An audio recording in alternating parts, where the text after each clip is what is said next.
Last video, I made a copy of Steel and Brainrot, and the video was doing awesome, and the game was getting players, until it got nuked by the Roblox moderation AI. But that's a story for another day. But it's back and it's time to update it. If you haven't seen the first video, you can click up here and watch it. So, I've gotten hundreds of suggestions and bug reports from the Discord, comments, and even in-game messages. And this video, I'll be updating the hell out of this game. And I suggest you to stick around this video, as I'm going to be hosting a Roblox event in my Discord server, which I'll talk about more later in this devlog. But enough yapping, and it's time to develop this game further. As I made this game in only 1 week last video, the game was missing a ton of features and was riddled with bugs, such as YouTubers suffering a heart attack and collapsing on the ground, millions of dollars being left on the ground, being flung across the map of course, and tons more bugs. So, I'm going to be splitting this video into 3 segments, being the map, new features, and bugs.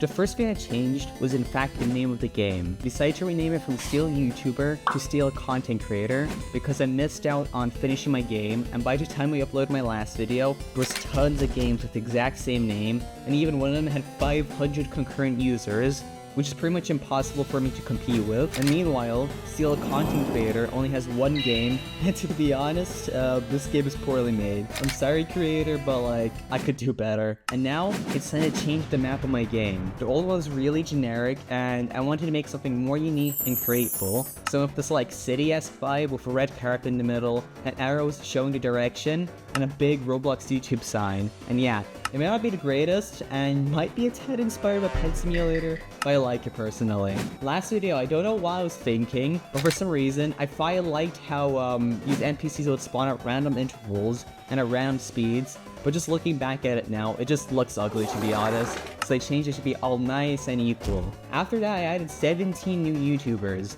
and I even put some of your suggestions for what YouTubers I should add from the comments from last video. And now, for the one button that my game was missing, that pretty much every other Steel and Brainrot game had, which was the index. I decided to redesign all the UI in my game, as it looks trash to be honest. So yeah, I opened up Photoshop again and got to work making a really basic UI gradient thingy, which I'll use for the frames of a bunch of these UI elements. And boom, now the index is functional, and pretty much all it does is that it just shows all the NPCs in the game, and if you haven't bought it yet, then it shows up as black.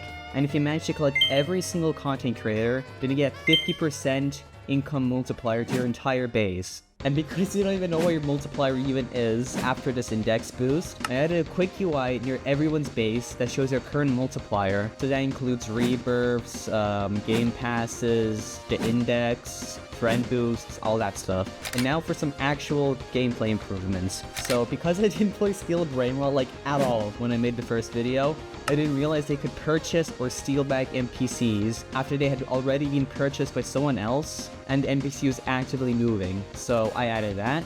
Same with being able to steal an NPC even when the lasers are locked.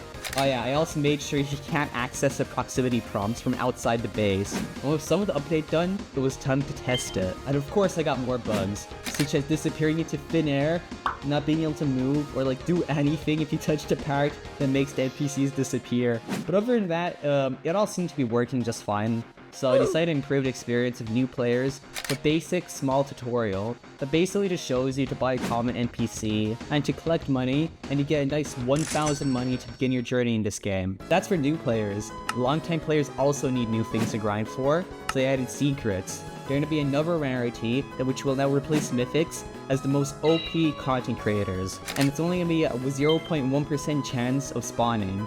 Or you can wait 42 minutes for a guaranteed one, if your server luck is that trash. It's officially the halfway mark of the video, and it's my time to plug this channel and the Discord, so please subscribe, as I'm on my way to reaching 5,000 subscribers, so I can flex a stupid green roll in a certain Discord server I'm in. So yes, press the big red button and press the like button. Okay, enjoy the other half of the video. As well as a new rarity, I added a rainbow modifier that has a 1% chance of being assigned, and it will give a crazy 3 times income multiplier. So now you can get your base full of rainbow secrets. Wait, I forgot about something. Events. Every hour, an event will start that gives spawn content creators a 10% chance of getting the clickbait modifier, which gives a whopping 4 times income multiplier. So now, the best content creator you can get would be a clickbait queso, which would give a 44 billion a second, until a hacker comes along and decides to steal it all. I implemented some random anti-cheat I found, and quickly fixed it up to work it with my game, as without configuring anything, it would just kick you for just walking into someone's base, just because if I were no-clipping. I did a quick playtest, and guess what? Bugs. People were getting glued to the ground after getting smacked, bases were multiplying, and yeah, I pretty much had to fix all that stuff because it was game breaking. So far my game basically had no game passes or dev products, other than donations and like some barely functional lock-based button dev products, so it's time to monetize this game. So I started off with making the shop UI, smashed my keyboard a tad, and boom.